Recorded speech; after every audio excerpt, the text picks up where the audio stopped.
As the war against apartheid rages in South Africa, another war on a different level is being waged in Canada. It is a war for the hearts and minds of Canadians. The South African ambassador here is trying to persuade the public that his government is reform-minded, while on the other side, some are working just as hard to convince Canadians to join the fight against apartheid.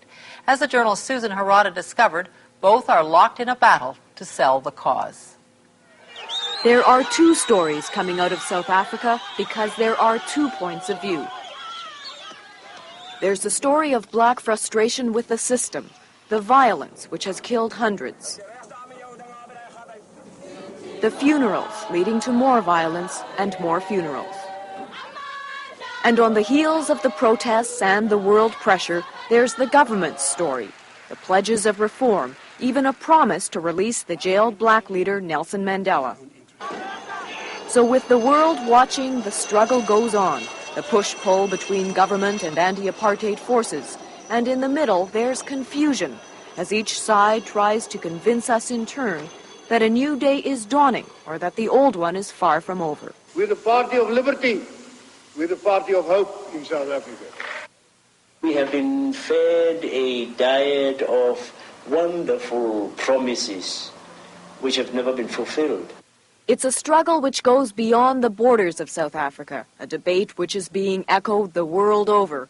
In Canada, the government's man, Ambassador Glenn Babb, the black majority's voice, African National Congress Representative Yusuf Saloojee. The fundamental task of these missions is really to disseminate information, and that's one of our principal tasks here, to mobilize Canadian public opinion in support of the struggle of the people of South Africa.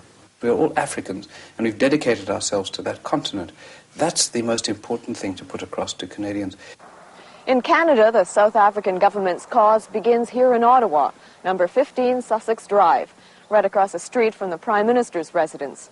This is a choice location for an embassy, and there's a budget and a staff to match. $3 million and 24 people.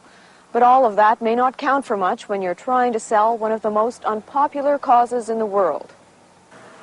There is a very lopsided view of the South African scene in Canada. Ambassador Glenn Babb's job is to change that view. Canadian public opinion matters. It shapes our government's attitude towards South Africa.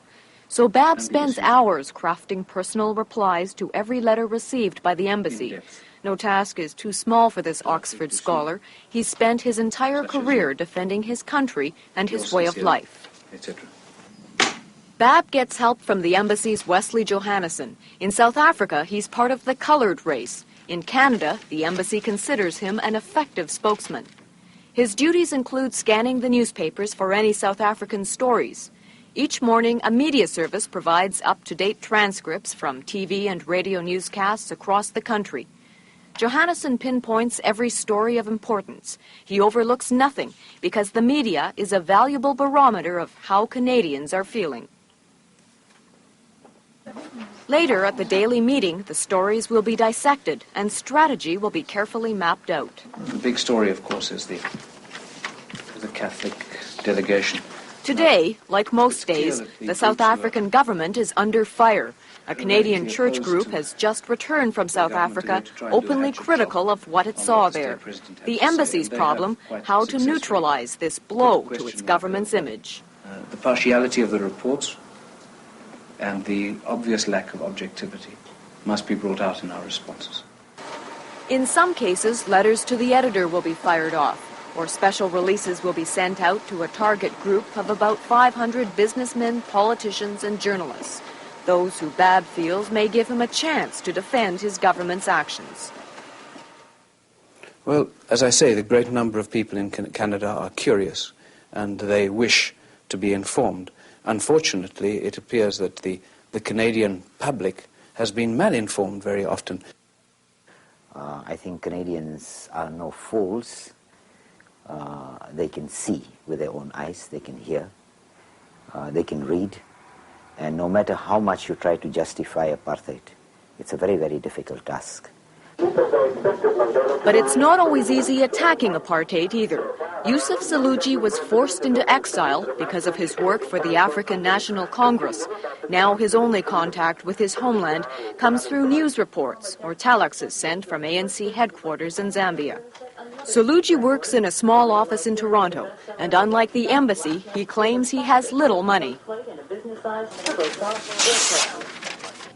So the ANC has been using the button and sticker approach to fight its cause. It's the cheapest and the most effective way the group has to get its message across to the people who matter, the grassroots. Welcome. The ANC support comes from a variety of groups, from churches to Marxist organizations. Saloojee doesn't care who helps fight his battle, as long as his battle is fought. And he's got a big one shaping up, because the South African government has just launched a new offensive on television. This is South Africa. This commercial is the problem.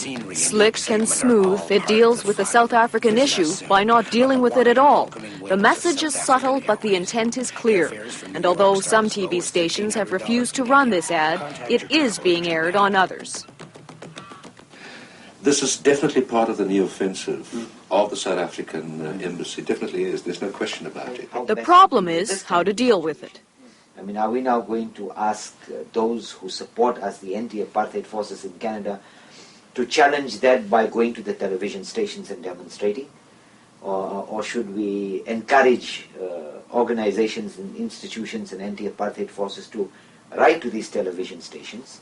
So I think we should discuss this at the next meeting at length, our strategies in terms of dealing with this. The work that the South African Embassy and Mr. Babb does is to try and really win the minds of the Canadian people by using tricks, by using ploys, by disguising apartheid, by icing a rotten cake. One can't take emotionalism and respond to it emotionally. And emotionalism is what has dominated the debate. So to recap, sales are up, up, up.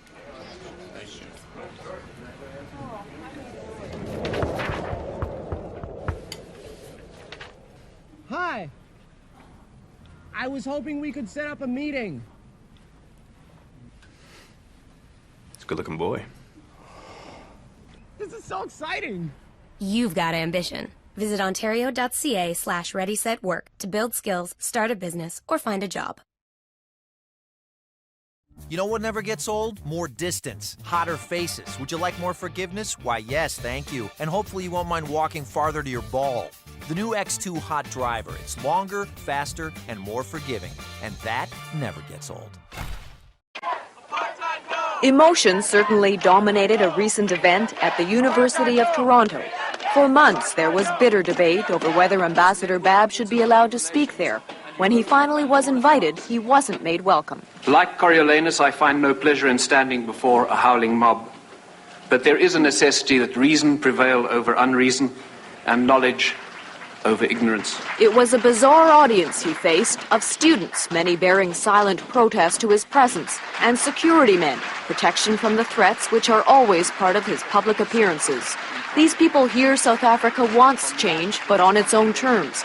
They hear Shakespeare, Coleridge, Milton. This is what would truly be as in Paradise Lost. Thither by harpy-footed furies, hailed at certain revolutions, all the damned are brought, and feel by turns the bitter change of fierce extremes.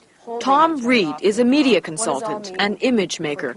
We showed him Babb's speech, and we asked him to analyze Babb's performance, rate the success he might have in his struggle to sway public opinion. As you see here from his plain suit and a very dark and somber tie, and the way he presents himself, he's not overly aggressive. He's very stiff-necked and very formal in his presentation, and that's an unfortunate image. I would suggest that a public relations firm that was advising him or his government, the best thing to do at this particular point would be to shut up, ignore the issue completely, hide, and do not come forward and try to start a confrontation, because he can't win. Do you feel sometimes a bit of a social pariah? Certainly, and sometimes one feels as though one should be a leper ringing a bell saying, here I come, out of the way. But he's not always a social pariah. As an ambassador, South African or not, Babb does have certain political advantages. Twice a week, he and his wife Brenda host diplomatic lunches. They seek out anyone with the power or the sympathy to help their cause. A sympathetic businessman is today's guest. But with every encounter, a little bit of ignorance is overcome. In other words, a little bit of knowledge is disseminated, But it can be hard to disseminate your knowledge when not everyone wants to listen. The embassy's Wesley Johannesson found out the hard way at Queen's University in Kingston.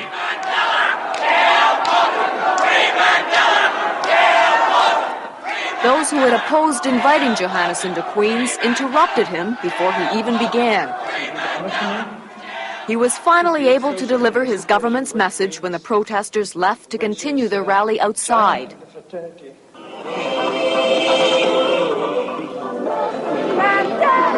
They were noisy, and they were exuberant, and they were joined briefly by Yusuf Saloojee. On this night, he is in Kingston as part of the protest. He is here to speak at a counter-rally in a hall right across the street from Johannesson.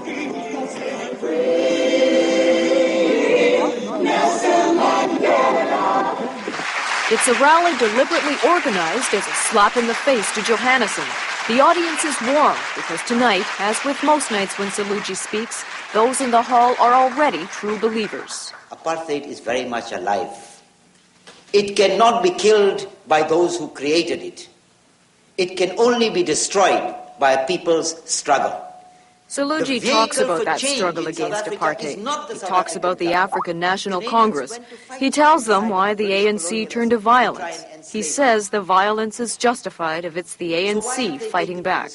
And he describes for them the type of South Africa his group would like to see. The strategic objective of the democratic forces is a total end to apartheid and the emergence of a new non-racial democratic South Africa based on one person, one vote, a position which is not negotiable. What we saw here was that he was talking about things that were really in the abstract, talking about the way that he would negotiate with the government, what the ground rules are going to be. Those things the Canadians cannot identify with. They don't understand that.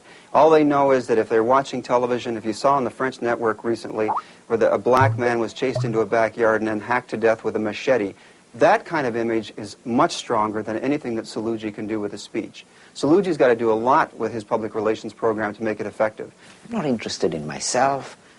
I'm not interested in selling a product. What I am doing is telling the international community, in this case Canadians, the reality of apartheid and the reality that has not died. I mean, apartheid is not dead, it's very much alive today.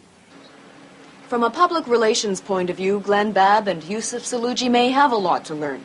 It may be that Saloojee's speeches are much too abstract for the audience or Glenn Babb's manner much too formal, but beneath the image each projects lie two very serious missions and two very serious men who are absolutely dedicated in their struggle to make Canadians see South Africa their way.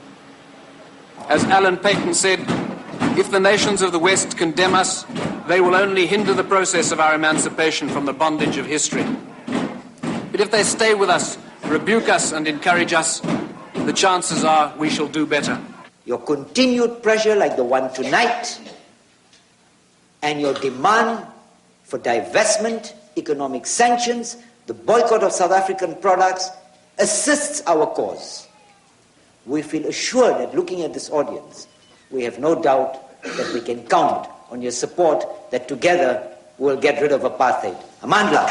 It's a small victory tonight for the anti-apartheid forces, but there will be many more wins and losses for men such as Yusuf Saloojee and Glenn Babb, many more debates around the world before either side can truly say their work is done.